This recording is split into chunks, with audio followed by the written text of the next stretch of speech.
It's game time from here on out, Luke. Sick. Yeah, you're So giving me the Zoom ropes. I appreciate it. yeah, so this is the new age, man. Zoom and Zoom connection. This is how it works now. I'm on a Zoom like every day. My eyes are bleeding at the end of the day nowadays. So, anyways, so we got Luke Holland with us today. Luke is an absolute beast, man. I met you. I honestly, I should have just asked. Was that in the winter when I met you? When was that? When you were in Minneapolis? Yeah, it must have been. I know that we left. It must have been like February. I want to say February. Yeah, because it was. I mean, it was cold here. It was cold. Yeah. It was cold here, and you're an Arizona boy, West Yeah. Coast. Yeah, West Coast guy. We threw this guy right into the cold, folks. He handled it like an absolute beast. And then I later, was yeah, later shocked, that honestly. night, you were jamming on the drums. Yeah, what was that like for you? The first day we hung out.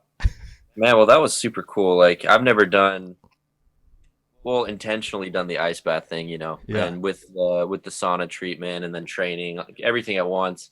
And it was so like I was, of course, scared to get in that thing, especially what I think it was like 29 degrees outside, yeah, and we did the ice bath outside. So I was like, "You guys are out of your minds, like you guys are crazy." But I did it, and I think it was you that coached me through it. And after that, it was just there was like the fear was pretty much gone, and I think we did it a few more times throughout that tour, yeah. and it became enjoyable. And I think by the end, I was the first one that was getting in the ice bath Nice. in the band every day. Like it was very cool what it does to your mental state. Yeah, it's gnarly, man. I mean, it's powerful. I've been doing it for a few years now. Obviously, that is a huge part of like the coaching and everything that we teach. But for you, man, I had a great time. We lifted, we hung out. Obviously, was able to watch you guys perform that night and that weekend, which was beyond. That was kind of the cherry on top for my side of it. We're just watching you guys do your thing. I think that that's super cool to watch people in their element, watch them in their skill, and just sort of go into that opportunity. So we had a chance to talk about that before I got to watch you perform, right? And so for people who are understanding who Luke is and what you do, you're a drummer, right? That from my understanding of it, it sounds like you sort of dove into becoming like known and your skill was amplified at a younger age. I'm sure we'll dive into all this. And then you're sort of like a hired gun, right? Like you were on tour with Rufus Du Sol at the time.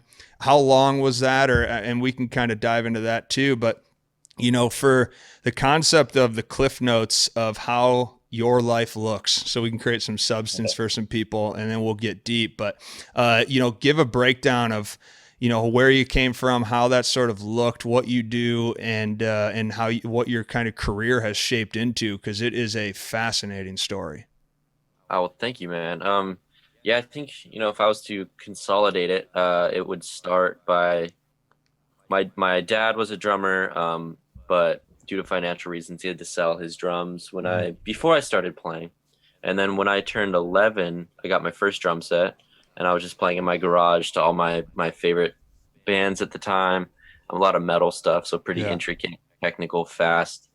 And then by the time I was 14, I joined marching band, and I did that for a year and a half, which is actually pretty physically taxing. Like the Sure. drum weighs maybe like 35 pounds, which isn't that much, but you're playing all this intricate stuff and marching in patterns on the field. And so I did that for a year and a half. Wasn't my cup of tea, Hmm. quit, and I was in this band. Didn't really, I mean, I got like my live experience there. Like we were playing maybe 100 people, it Yeah. was really small. Uh, but then, yeah, I started this YouTube channel because of the singer of that band. He said, "Hey, man, maybe you should do like a drum cover. I see people doing drum covers of music." This was, mind you, 11 years ago Yeah. now. Wow. Um, yeah, it's crazy. He's like, "Yeah, you should do this." And I said, "I don't really, it's not really what I want to do," but it piqued my curiosity. So I started searching drum covers of people at the time, covering like my favorite drummers. And the covers were really inaccurate to what the drummer was actually playing. And me being like a 16-year-old, like prideful in Yeah. what I do, that fire when you're young. Yeah. I was like, "Oh, I'm going to show these dudes up," basically. So I hit up my friend who was the bass player's brother of the band I was in, and he just stood on the corner in the corner of his mom's living room. I brought my drums over to his mom's house, and he had this old camera, and he was just on a stool. and I had broken cymbals, like shitty drums, Yeah. everything was bad. And yeah, I just did this video. I didn't care if it got 20 views. Yeah. I just wanted the drummers to see it and basically be like, oh, this kid's better than Yeah. me. It's so stupid. But yeah, and then I woke up and I had like a couple thousand views or something. And I was really confused. I was like, why? Like I thought I was like getting pranked or something. Yeah. Basically now the channel's at 100 million views. I've been Wow. uploading for 11 years now. So, and it's like Wow. one of the top, I think it's number 5 biggest drum channel in the world for YouTube. I can't remember. I lost track, but Dude, that is um, insane. it's crazy, man. And through that, about my senior year, the YouTube channel really started to take off. Okay. So I got this offer to play for a group, this electronic pop duo from Europe. I went and did that for it was day out of high school. I drove to Silver Lake, lived in Silver Lake, Los Angeles, for 2 months, and then they loved me so much that they fired their drummer in Europe and flew me out there. So I played in Europe for them for a bit. I'm not even 18 at this Yeah, I was point. going to ask you, how old are you right now? So you're Yeah, 17. yeah, I'm still 17 at this point, and um, they went into the studio for a while. I needed work, Mhm. and this group called The Word Alive reached out to me, and I joined their band for 5 years. So I was a member of their band for 5 years, and they're like a technical metal band, and we toured 8 to 9 months internationally out of each year. So we were constantly gone. So this Yeah. was 18 to 23 years old. Wow. And I saw kind of a plateau of growth Sure. happening, and I said, I gotta bail. I gotta do my own thing. And since then, that was the end of 2016. It's been not the start of my career, because all of those things that I just mentioned and a million more were Right. huge for me. But this has been now where I'm like completely paving my own path. Yeah. And when I met you with Rufus Du Sol, that was one of my really good friends in LA. Well, for a long time now. His name is Matt McGuire. He plays drums for the Chainsmokers, and he does a lot more than just play drums for them. He's a genius. But Hmm. it was through him that I got the Rufus Du Sol gig, and I played for them for 3 months, I think it was. Yeah. Yeah, December 2019 through March, until Wow. all the COVID chaos happened. Yeah. So that was how long was that supposed to run till? Is that still an 8 to 9 month run too? Is that typically the stretch? So basically, like, every tour is completely unique and completely different, Hmm. especially if somebody's getting, if you're filling in for somebody, there's a reason. Hmm. um in this case, James, the actual drummer of Rufus, he had a physical injury. So Rufus management, everybody put out feelers, and ended up coming back to me. Yeah. So I was just there to fill in temporarily until James recovered. All of my friends, I have friends that play for Kendrick, Bieber, like all the biggest acts in the world. I got so lucky in terms of being a hired musician, because with Rufus, we only had to cancel 2 shows. Oh, nice. Yeah, we got so lucky, man. Yeah. I didn't know Everybody that. else I know, they canceled months, if not the entire year Yeah. of touring. So they're like, what am I going to do for work? But yeah, each situation is completely unique. In this case, I'm not doing anything with Rufus Hmm. anymore unless they need to fill in again. Then they know who to come to. Yeah. That is so the thing that was really cool because I mean, I got to hear this from you and you guys that day, right? Which was, for me, it's like, you try to put yourself in the shoes of you and try to comprehend what that's like. And, something that's always been really interesting to me to try to understand that path is, what is I can't even begin to think where like, how do you create the music that they have? Like, what is it, like in sports, I look at it as, well, if I'm a pitcher, I just throw this pitch, they sign me for that. I just get on the mound, I do what I always do. But then you're doing the same thing. I'm drumming like I always do. But how do you know, like, if I hire a drummer, how do I just know that you know how to play my tune or play into my song? Like, that is Yeah. just mind blowing to me. Yeah, that's a great question. I don't think anybody's ever asked me that. It's so yeah, I mean, when you're hiring somebody, so Rufus Du Sol in particular, if anybody that's listening doesn't know who they Yeah. are electronic, uh how do you describe them? They're like Just make the best way I could describe it from my point of view was that you're just happy for about 3 weeks after the show. you just yeah, you dance a way that you've never danced before. It's an amazing sound. it's awesome because a lot of the electronic acts today hmm are DJs, right? Yeah. These guys, they create all the sounds that they use from scratch Wow. typically, and they do it live. They don't just press a space bar on a laptop and the program runs the whole set. That's not how they do it. They do all the sounds live, keyboards, guitar. I mean, a million keyboards. So this was a learning curve for me. Sure. So because I play acoustic drums, which acoustic drums are all real drums that you hit with a stick, right? hmm This was like 50-50, and the other 50% was electronic drums. So there's these pads Mm. that something called an SPDSX pad, which has 1, 2, 3, 4, 5, 6, 7, 8, 12 pads on it. And then I have a whole stand-up electronic station over to my right. I have all these electronic Yeah. aspects basically that I've never really dove into. And that makes it an entirely different world because I'm not just playing drums at this point. I'm also playing melody. Wow. So I'm playing some of the sounds you hear in the song, Yeah.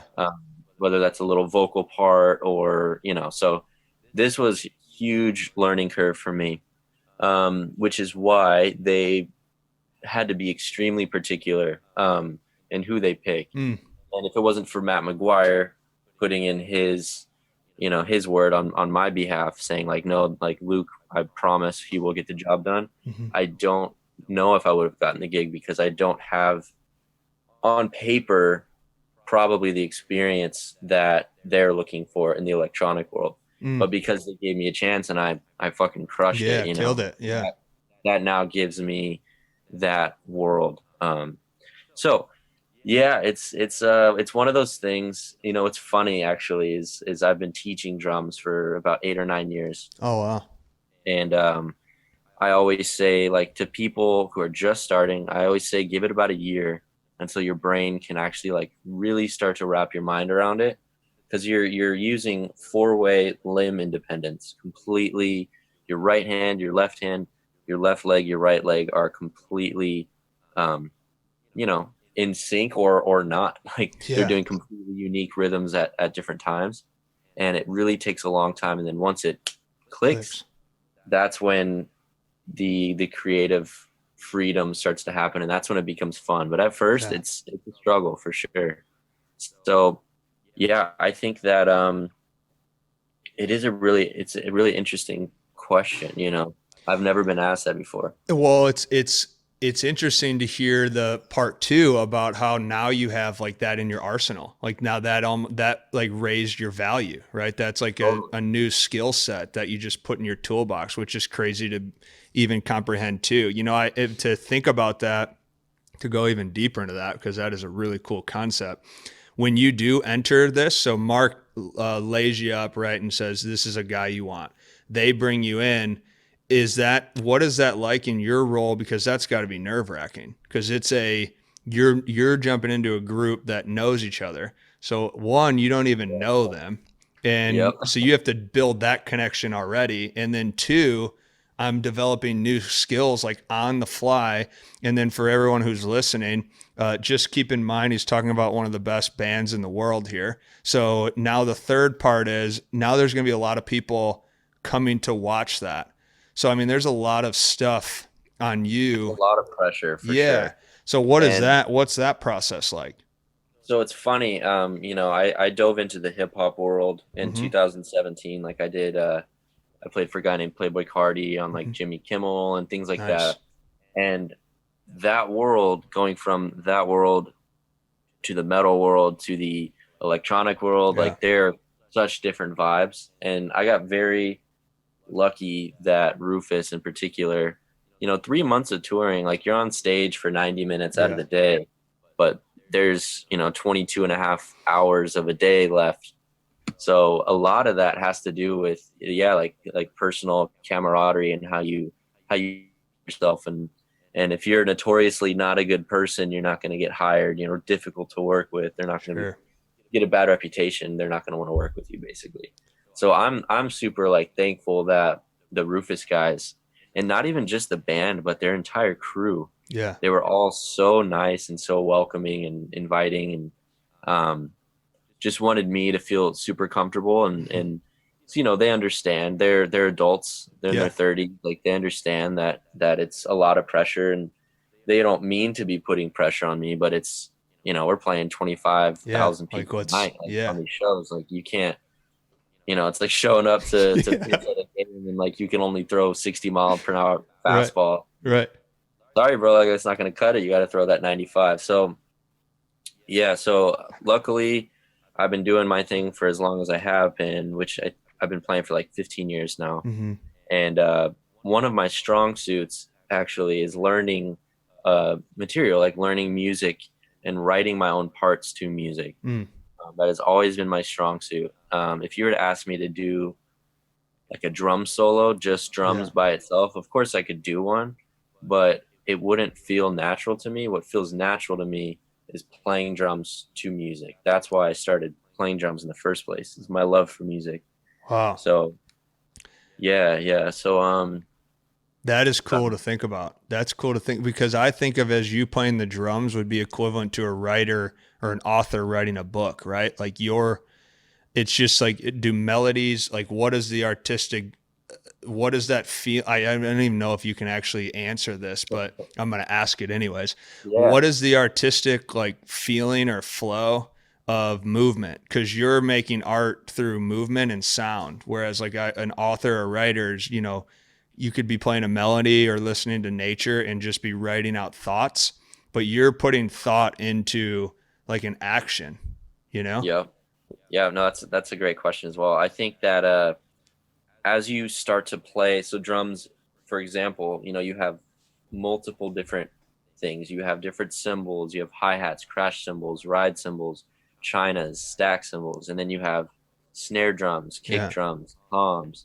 And then you introduce the electronic aspect into it. It's a whole different language. But basically, if we're talking just acoustic, it is learning how to speak a language. It Mm-hmm. truly is. Wow. And as you learn these words, you can eventually develop sentences, and from those sentences you can make paragraphs. Yeah. And then where I'm at, I'm having full-blown conversations with people in real time, Yeah. Wow. using That is cool. drums. So I think that as you play, and what I do to practice and get better is I improvise to songs that don't already have drums on them. Okay. Right. So electronic song, for example, that's just like just doing that over and Sure. over. There's no real drums. That's just a synthesizer just doing those sounds. So if I'm sitting down and practicing, I know that, okay, well, I have all the freedom I want to play whatever I want on top of that, because that's still going to be there. Sure. Right. Yeah. So through all this improv training for my brain, I've been able to speak this language more fluidly. And so you can like snare drum, for example, or kick drum, that like if I'm playing to say a Rufus song, I can play, I can hear the vocal melody, and I know what part of the drum is going to accentuate the vocal melody Yeah. or be too much. Say I'm like screaming over him, like that's too much. You want to dial it back. It has to be a nice synergy as well, where everything sounds good. Nobody's overshadowing the other. Mm-hmm. It's a really interesting thing, man.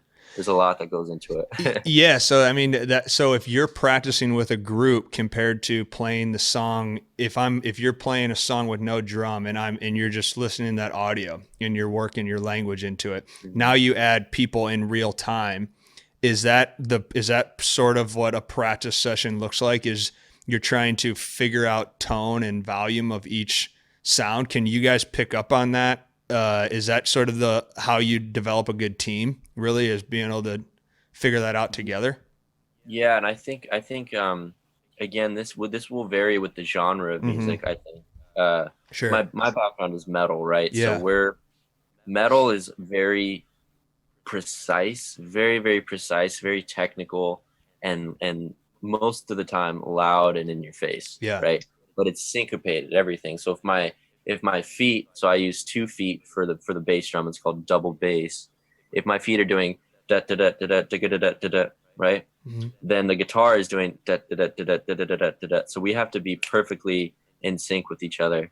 And obviously through practice, you practice together. The Yeah. guitar player, the guitar players of metal nowadays are Yeah. like half drummer. Dude, it's crazy. There's a lot Yeah. of rhythms and stuff that they have to match up perfectly with.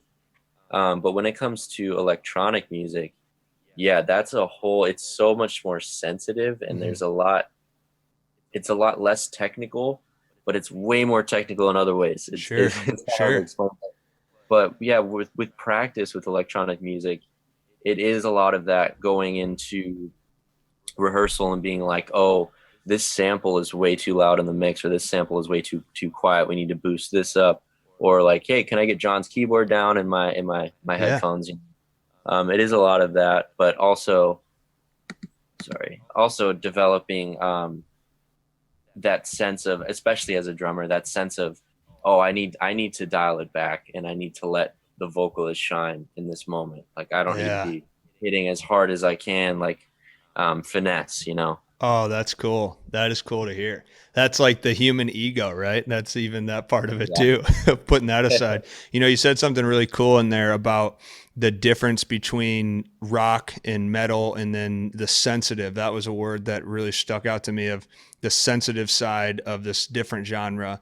And it makes me think of, like, what is the culture of personalities of people? Is that different? Like, is the metal group different than an electronic group? Or because you also have to sort of mold yourself into those cultures too, right? If they're different, is this sensitive Totally. music? Are people just different, or is in the musician world, is it rather similar?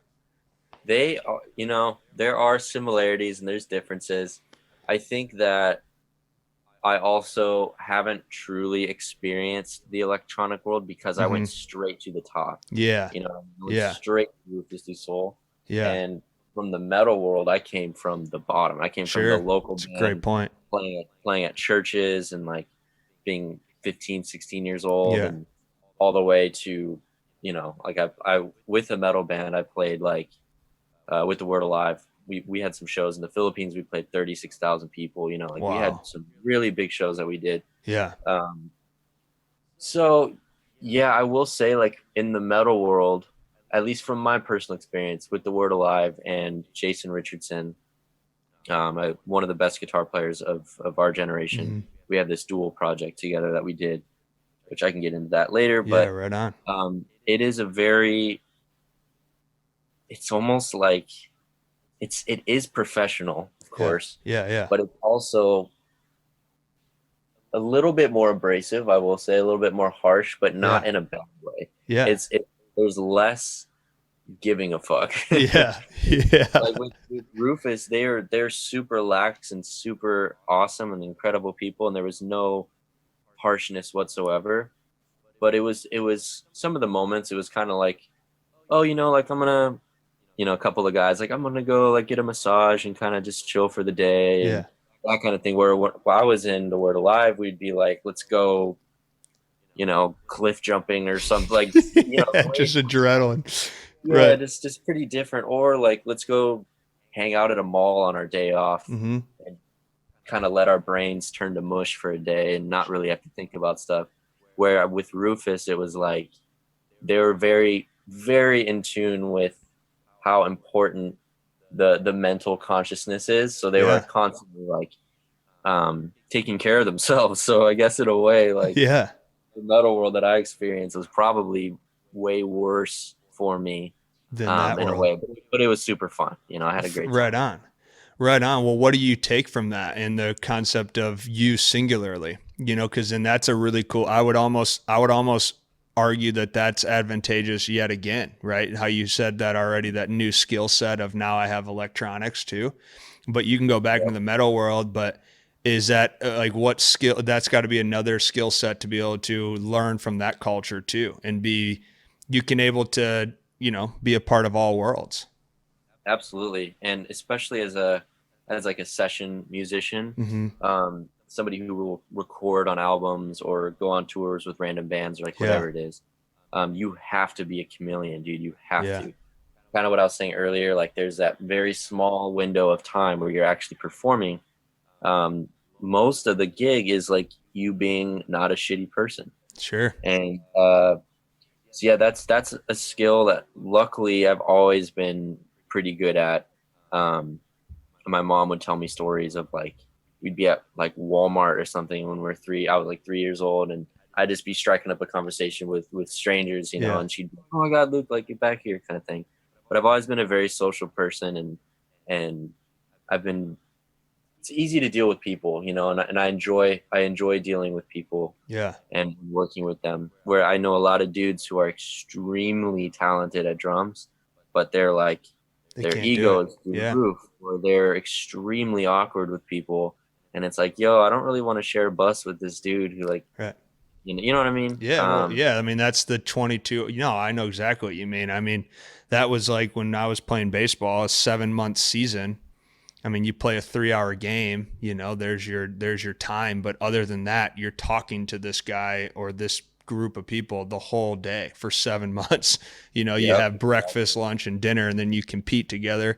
You go through everything together. So it's important to be, I really love you touching on the concept of being a good person, because that, again, even when we were just chirping each other and chatting before we press play, it's like that's the cool thing about all fields, right? Is everything, human nature doesn't change. If you're a musician, if you're a chef, if you're a hockey player, if you're in a sales world, it's all about connecting with that group so you can advance together, which I think the chameleon aspect of it from your point of view is really powerful.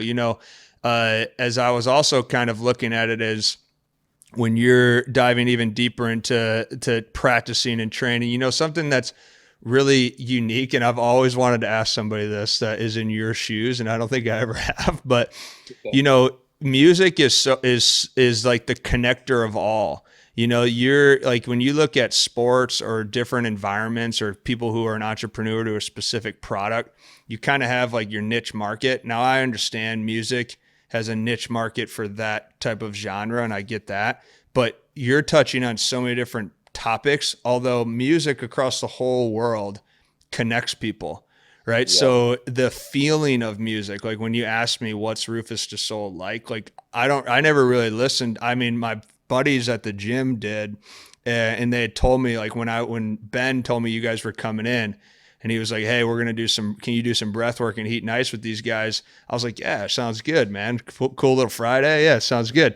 And then everyone was like, "Oh man, these guys jam," and obviously you guys did and whatnot. But the connection feeling of music on the side of listening is insane. So the thing I've always been interested to ask someone like yourself is, when you're not playing and you're watching or listening to like your buddy Mark in Chainsmokers or someone who's in another band, do you get that same feeling too, like all the time? Or how do you see the music world when you're not the one playing?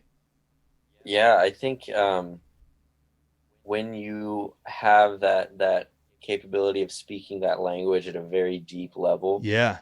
totally, like I can go watch Matt and like, Or Matt, yeah, what did I say, Mark? I'm sorry, Mark. oh yeah, yeah, you're good. You're good. They're Matt. I can go watch him or even watch a video, and I can see the flame shooting behind him or like Yeah. whatever, and I know exactly what he's feeling in that moment, and you can, if you're an empathetic person, you can feel that too, Mm, and I feel like to be a musician 9 times out of 10, you have to be an empathetic person because you're creating emotion, whether that's metal like aggression, yeah. rage, or uh the people like to headbang and stuff too, or if it's Rufus where it's like the complete opposite, like just being happy and you know Yeah. touching base on the sensitive topics of life and love and loss and things like that.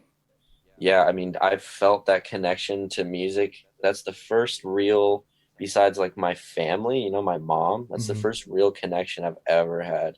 I Wow. remember listening to music, literally remember listening to, like, dude, it could have been Green Day, it could have been Green Day, Dude, you're gonna yes. laugh, but Hanson, do you remember Hanson? Yeah, yes. I didn't care when I was this young. Like Yeah. I was listening to music constantly. I would always bug my brother.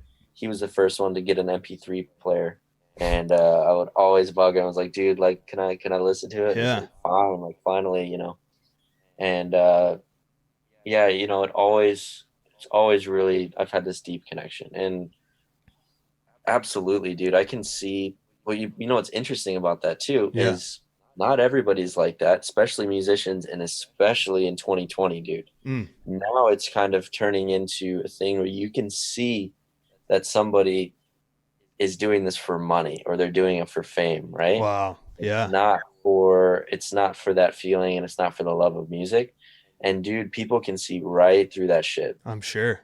Like the people that are in my shoes or in Rufus's shoes or whoever, like you can see through that because there's that lack, there's that void of that trait. I don't even know what trait that is, Yeah. but it's there. And that's immediately I lose respect for somebody. When I see that, I'm like, oh, you're just doing this For the for money. They try to get famous.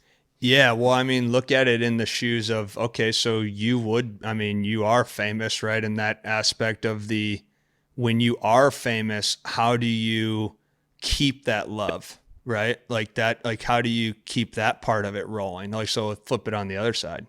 Yeah. Also, yeah, you're asking some amazing questions. Shouts, all the Thanks. shouts.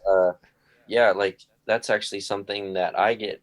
A lot of my fans will reach out and be like, "Hey, man, like I'm really struggling with inspiration, or like I Sure. just want to give up, or this and that." And I'm always like, "Dude, trust me, I've been there too." In fact, right now I live in Los Angeles, but I'm in Arizona, Hmm. and as of today, I've been here for 2 weeks. And I always tell people it's really important to just step away from whatever instrument it is that you're doing or you're singing, like whatever. Just like give your mind a break. So right now I haven't played drums in 2 weeks, and that's the longest I haven't played drums in a long time. Yeah, Long sure. time. And so I've just giving my brain a break because it can get very monotonous, and it's very dangerous when your passion becomes your career. You have to find the balance. Yeah. Yeah, Yeah. So well, that's kind of where I was headed towards it too, because I can't imagine running out of passion for music if you're in music and then not being able to enjoy music. That would be part of what you're saying is get away from it, get back to normality yeah, and sort of relax. There's when you're sort of climbing the ladder and you hit that point, you have I mean, we danced over an epic story in the beginning, right? Where you were sort of hitting the cliff notes of the trajectory and then boom. But is the art of making music in those early stages and you're watching yourself get better, was there a point when you really, now I know obviously you had some heavy hits there on like the YouTube, which you touched on, but was there a moment in the game where you went, I got a shot at this? Like this is something that I can really do? 100%, dude. Yeah. I was going to be. I wanted to work in medicine. Like I always did super well in school, Mm-hmm. graduated 4.0, all that stuff. And Mm-hmm. there was a moment. So I uploaded that first YouTube video, and then it kind of, in my eyes back then, it blew up. I was like, what? Yeah. And then I started doing a couple more. My friend was like, dude, let's just do more. And Yeah. I knew hundreds of songs. I was like, why Sure. not? So there was this one big moment. So one of my favorite drummers, his name is Adam Gray, especially back in the day. I was super big fan of him, and he was the second artist that I covered, and so I got a good response from covering him because he was really really good. And I was nailing his parts, and I was also doing stick tricks where I'm throwing my sticks around while I'm playing these really intricate metal parts, and it got some attention. And I remember one day, he reaches out, and he's like, "Hey man, can you give me your phone number? I want to talk to you about an opportunity." And I was like, "Holy shit! Like this is my favorite drummer. I've watched Yeah. this dude videos of him playing for months at this point." And so I'm like, "Yeah, sure." So I give him my phone number. I'm in history class next day, and I get a random phone call, and it's him. And Wow. I would answer the phone, and I was like, "Hello," and it's like, "Hey, is this Luke?" I was like, "Yeah, who's this?" Like leaning over my desk, trying Yeah, not to be yeah, like, "Hey, it's Adam Gray," and I was like, "Holy shit!" I just got up and walked out of class.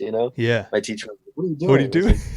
like, "Shut up, teacher," Um, It's Adam Gray, teach. Shut the hell up. yeah, yeah, you don't understand, all Yeah, right. So he invites me to fill in because he was stuck in Italy because of travel reasons, fill in for his band sure. on the East Coast. So this is like my favorite band. Yeah, yeah. I took a week off school. I already knew all the songs. Oh, sure. Um, I took a week off school and I performed with them, and that was the moment, like online. This is when like Facebook was really starting to pop off and all that stuff. This is the moment I was like, holy shit, like I'm getting all this hype from a lot of different places in the world. My favorite drummer just called me. I just filled in for my favorite drummer live Yeah. in Pennsylvania, and like this is possible. And then I just Wow. like bands started happening, people like really avidly watching my every move. And then so I just took it and I just went with it, and I kept pushing and pushing, and I would just get better with every video. And um just trying to think of new ways to be innovative and create things that people haven't seen before. Sure. And I think the thing that really propelled my career was I wasn't doing these videos for just drummers. And I feel like that's what a lot of drummers struggle with these days. I was doing it for non-drummers too. Hmm. Like I was trying to entertain people. And I think that's That's why my cool. name kind of blew up in the beginning. And that a lot of that had to do with the stick trick stuff. Yeah. Like I would be playing and I'd throw the stick behind my back and catch it, or like under my leg, or like weird Yeah. stuff like that. Um, but yeah, I think that was the first moment. And then when I got asked to join the Word Alive, that was like a huge moment for me too, because they're a very well established metal band, and I had just turned 18, and it was like, it was a big flex on Yeah. the whole community that was backing me. They were all for like 2 years. Everybody wanted me to succeed, and this was like finally that like sigh of Yeah. relief. Like, yeah, like Luke, we all knew he was gonna make it, but he made it. You Oh know. man. So yeah, it was cool. It was cool. And yeah, I mean, since then, dude, like I just set some world records over in Asia. Like I had like the number one most successful drum show in Malaysian history. Wow. I had record ticket sales in Taiwan and Thailand. I was the first American to do a Billboard Vietnam interview. Jeez. It just all these like weird things, and I started doing these solo tours in Asia, and I did one in Australia as well. And I didn't know what to expect. I didn't know if it was gonna be 100 people show up or 50 people. Yeah. Either way, dude, I was just grateful that people would come and Listen. watch me, just me, Yeah. play to all the like. I did a lot of my YouTube stuff live, and dude, I showed up to my first one in China. There's 1,200 people, and they had like this giant poster thing of me, like probably 120 feet large, like draped Yeah. over the side of the building. Yeah. There were billboards of me around the city. Like it was wild, dude. So yeah, it's just turned into this thing, and I'm just trying to hit every single facet, whether it be fill in for like one of the biggest Yeah. electronic groups in the world, or like doing these solo tours, or having like online, drummer records for views or like Yeah. subscribers or whatever. Like I'm just trying to do everything that I can. That, So yes, I'm really lucky, man, but it's also like a lot of it was hard work too. well, that's the thing. I mean, let's not gloss over the fact that you're talking about over a decade here, where you've been exposing your work to the world. There's a lot of time you've put in, it's like, Yeah. so you've earned a lot of that too, and so you said innovation in there too. That made me think about, we've already touched about the internet age, and then innovation or invention and these sort of things, which is always really cool to a guy like me because I'm like a thinker, right? I try to think of content, and I try to write. I try to think of why do people do what they do? Like that's what I get jacked up about, right? Like my art is how do people perform at such a high level like yourself? And then why do they want to do it in the first place? And that stuff is just super, it's always been cool to me. Even when I was a little kid, I just was curious. But in your world, when you think about invention, and there's so much stimulus now, like there's so much content, so much information. Like if I were a young drummer watching you, I could watch so much of your work and study you and hear your sound over and over and over again. And I'm sure Yeah. you do that too. But at the same time, right, don't you want to have your own uniqueness, which you've established? So I would imagine you've kind of grabbed the top of this pillar. And then if you're spending your whole life trying to reach Luke, like he's 11 years out in front. So you're just always playing catch up, right? You're not inventing your own style, your own taste, your own Yep. stick flip and all that stuff. So it's like, in your sense, how do you find time to constantly create new invention, new thinking, new styles, even as you keep getting deeper into the game? I think that comes from my practice method. How I practice Mm, is for ever since I quit the Word Alive. So it's been 3 years now, 3.5 years. yeah. My form of practice is I go to my practice room, I open my laptop, I get on Spotify, and Yeah. I listen to new releases, and I just improvise. That's all I do. Nice. I literally I don't do any warm ups. I don't do any practice routines anymore. Like my body's got it dialed in now. So I just force myself to improvise.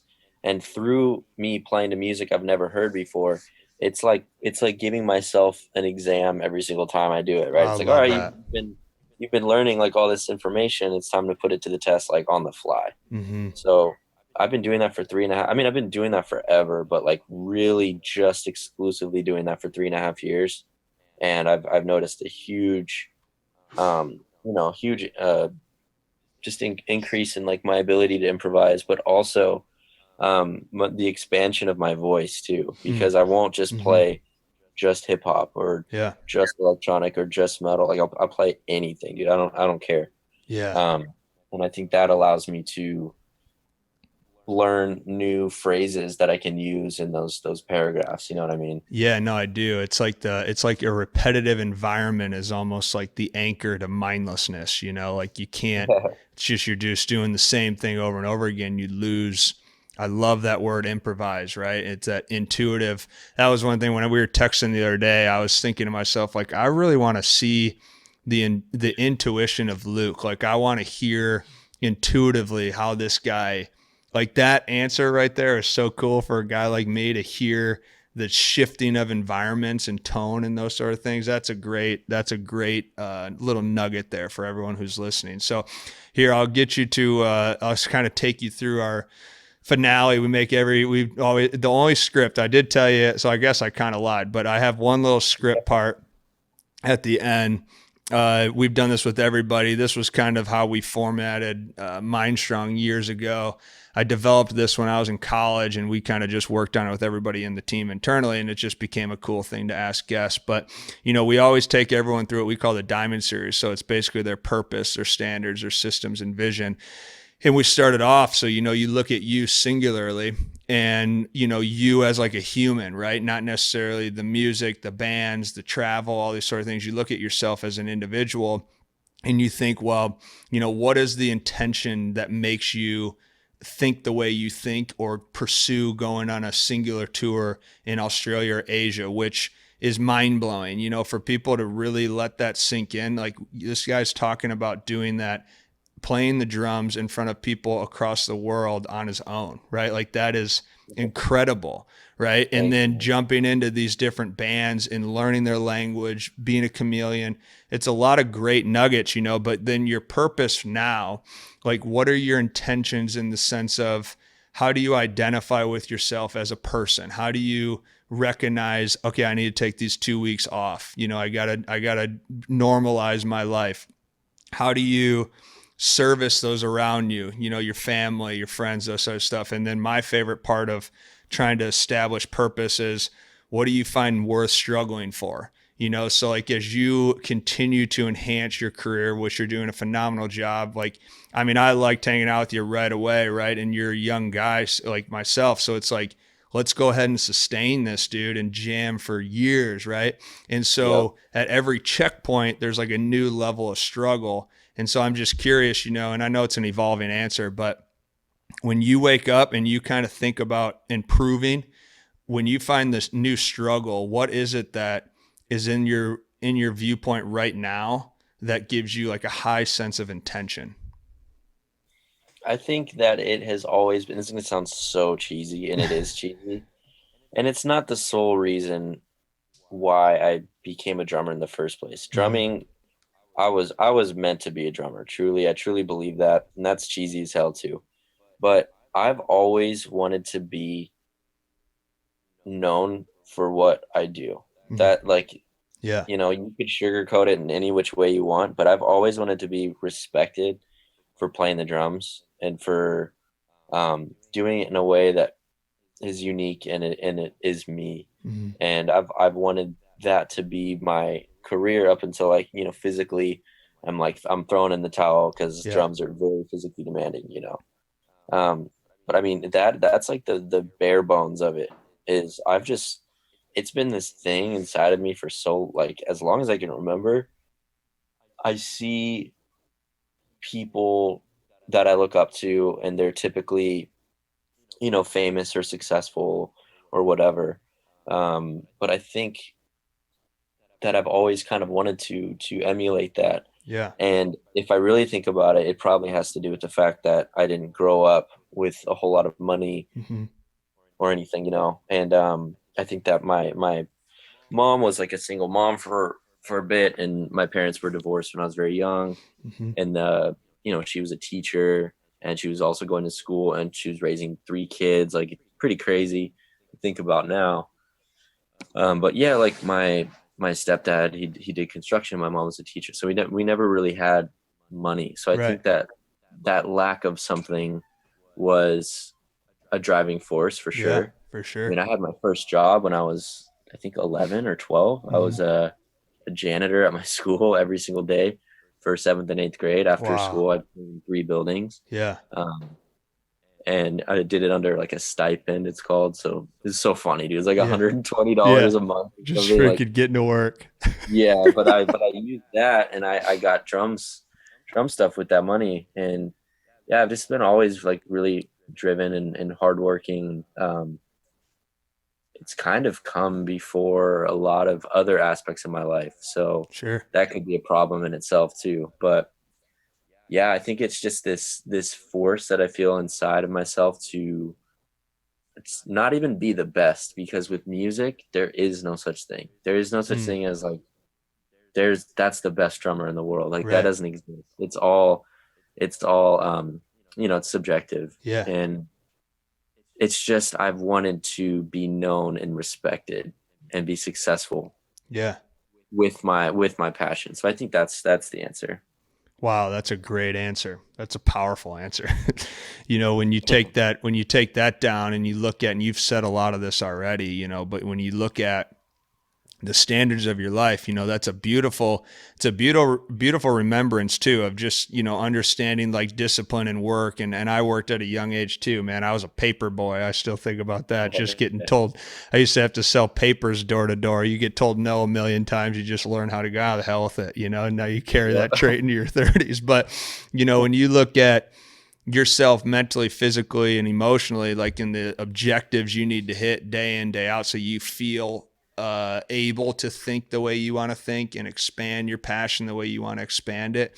What are some of those non-negotiables that, Luke, you need to essentially check off, just no matter where you are in the world? What are those sort of, okay, I can get and have this greatness, but at the same time, let me make sure I'm just trusting, earning myself to just get a layer up in the way that I exceed my expectations?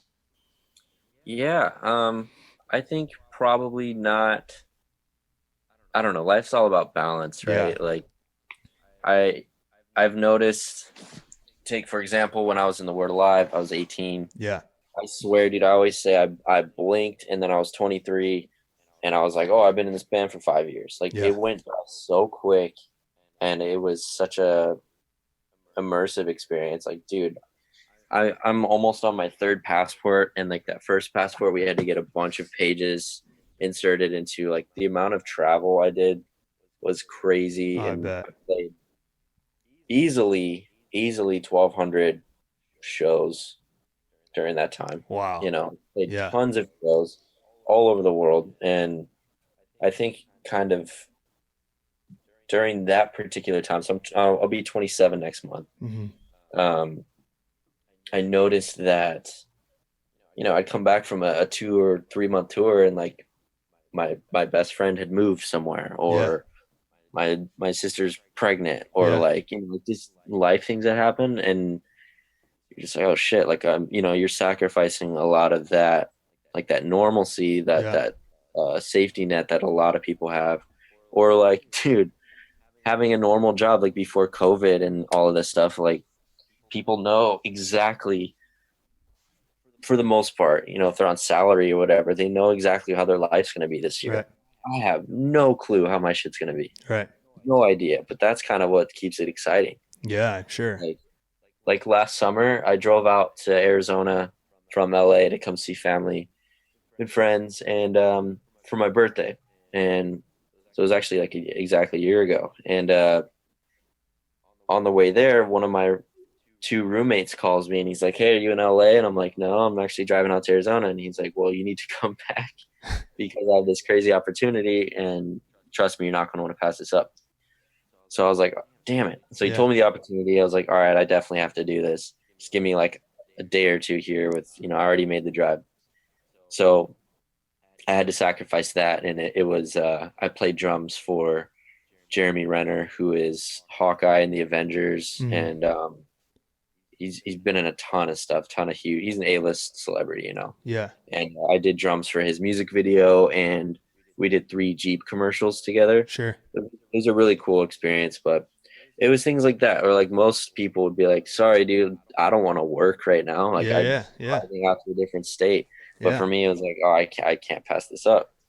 So yeah, I don't know. It's just kind of, I guess, finding that balance and not doing just exclusively drums, Right. which is like why I'm here right now and not in Right. LA practicing. I did 7 straight weeks of COVID practice just Yep. alone. And I was like, dude, I could feel myself in the last 2 weeks. Starting to Hardly anything decline. productive. Yeah, Yeah. hardly anything productive was happening. I was struggling. It wasn't a good feeling. So yeah, I think just maintaining balance is really important.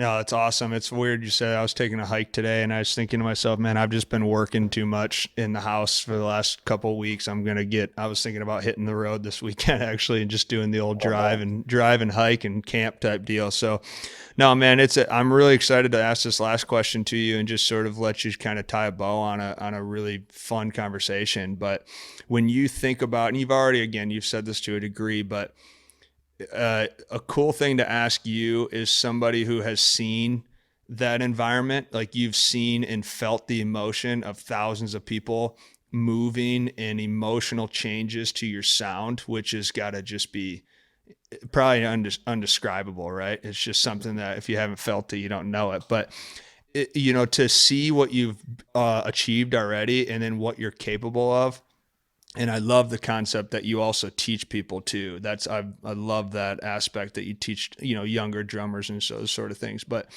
when you look out in the carrot out in front of you and what's exciting you or what's pushing you, so when you do leave this break that you're in right now and you do get back into training, we talked about purpose and standards, right? But when you look at the end of the road and the legacy type deal, what's the carrot out in front of Luke that gets you tapped up and excited to keep pushing to see what you're fully capable of? I think the thing for me right now is like what I'm focusing on right now is everything that I've done. My YouTube channel is probably the exception, and I mean that it is a force to be reckoned with, Yeah. but everything that I've done, the word alive was already established. Mm-hmm. Rufus Stoll already established. Jason Richardson, which he's the duo guitar player that we've done like Asia, Europe, States, a bunch. Very like some of the most technical music out right now, like Yeah. metals. Um, it's always been not my solely my product, right? The Sure. Word Alive, yes, there were a couple albums that I recorded with them, and it was my drums, but it wasn't. I can't play guitar first of all, Right. um, but it's not like Luke Holland. It's the Word Alive or me filling in for a group.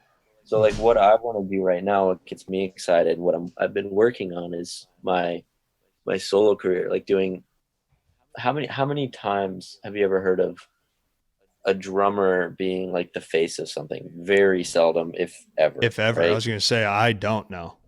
Yeah, literally like Travis Barker Yeah, that would and probably be kind my of, only kind of idea. face. Yeah. Yeah, of Blink 92, and but yeah, that's a whole separate conversation. Um, but yeah, like that's kind of what I want to do. And I've been working on it for quite some time now, and I have a lot of really cool things happening. Mhm. But I think that's what's exciting me. It's weird. I've mentally gotten to this point with drums, just exclusively drums, where getting better, getting better at playing drums isn't really exciting me right now. It's like, Right. okay, I've gotten to this level. Not that I'm ever going to stop learning. It's impossible. Right. But that's not my main focal point. Now I like I'm in a point now where I want to create my own Yeah. thing. That's So, badass. so yeah, I have some really cool shit happening. I'm really excited. It's just gonna take some time, unfortunately, especially now that all this stuff is Yeah, why happening. not? Yeah, Yeah, why not, man? Might as well, So for people to sort of get a hold of you or hear from you and hear what you're doing, what are some of the tags or some of the things that people can listen to your art a little bit more and dive into where you're headed? yeah. So if you YouTube or Google my name, first name is Luke, last name is Holland. Um, you can pretty much find it anywhere. A YouTube channel, you can dive into 11 years of content, which I think there's like 130 or 140 videos. It's really not a shit ton. Yeah. Um, but yeah, I mean that's kind of where the legacy started. I did just release like my first solo music video, but it's just instrumental. Okay. So it's pretty different. Like I have some of my friends who dance for like big K-pop acts. Hmm. The song is called Katana, and it's like trap music with no vocals, but Wow. like intricate drums. Yeah. It's pretty different. Katana is out, and yeah, Instagram again. My name Luke Holland has a little blue check mark. Uh, yeah, pretty much Facebook, TikTok, Twitter, all that stuff. You can just search and it'll pop up. Yeah, jump on in, man. This guy can absolutely rock. It was a pleasure watching you. It's been a pleasure keeping in touch, man, and just following you a little bit. I'll play your stuff when I'm lifting. I listen to the more. I'll just put on the YouTube and listen to it while I'm working out. But no, Luke, I like to thank everybody every time I get a chance to do this, man, because this has always been really cool for me. And we've had a little over 100 episodes now that we've released, and so I've been able to do this for a few years, and it's been a great opportunity. But it's led me to be able to have these types of conversations. And you're obviously a very talented human, but you're a really good human, and that was something that was really fun to be involved with when we first kind of hung out. I mean, anytime you rip a sauna in an ice tub with anybody, I mean, I always tell people you're just kind of boys at that point, like you Yep. just Oh yeah. you're in it together. So no, but man, I appreciate the time, brother. It's really cool to listen to you, but I think more so than anything, I think one of the greatest forms of leadership as a human is to give away time. So to not only give us and MindStrong and everyone on the platform your time, but then to do it while you're home for this time off is just really cool. So I really I admire that, and I respect you for that, and I look forward to people listening to this, man. That was a really cool story, and I think not just the music world will gain a lot of insight and advancement, because you can take all of that stuff and apply that to anything. So keep it rolling, man. And again, from my end, thank you, because that was a badass conversation. I really appreciate Dude, it. my pleasure, man.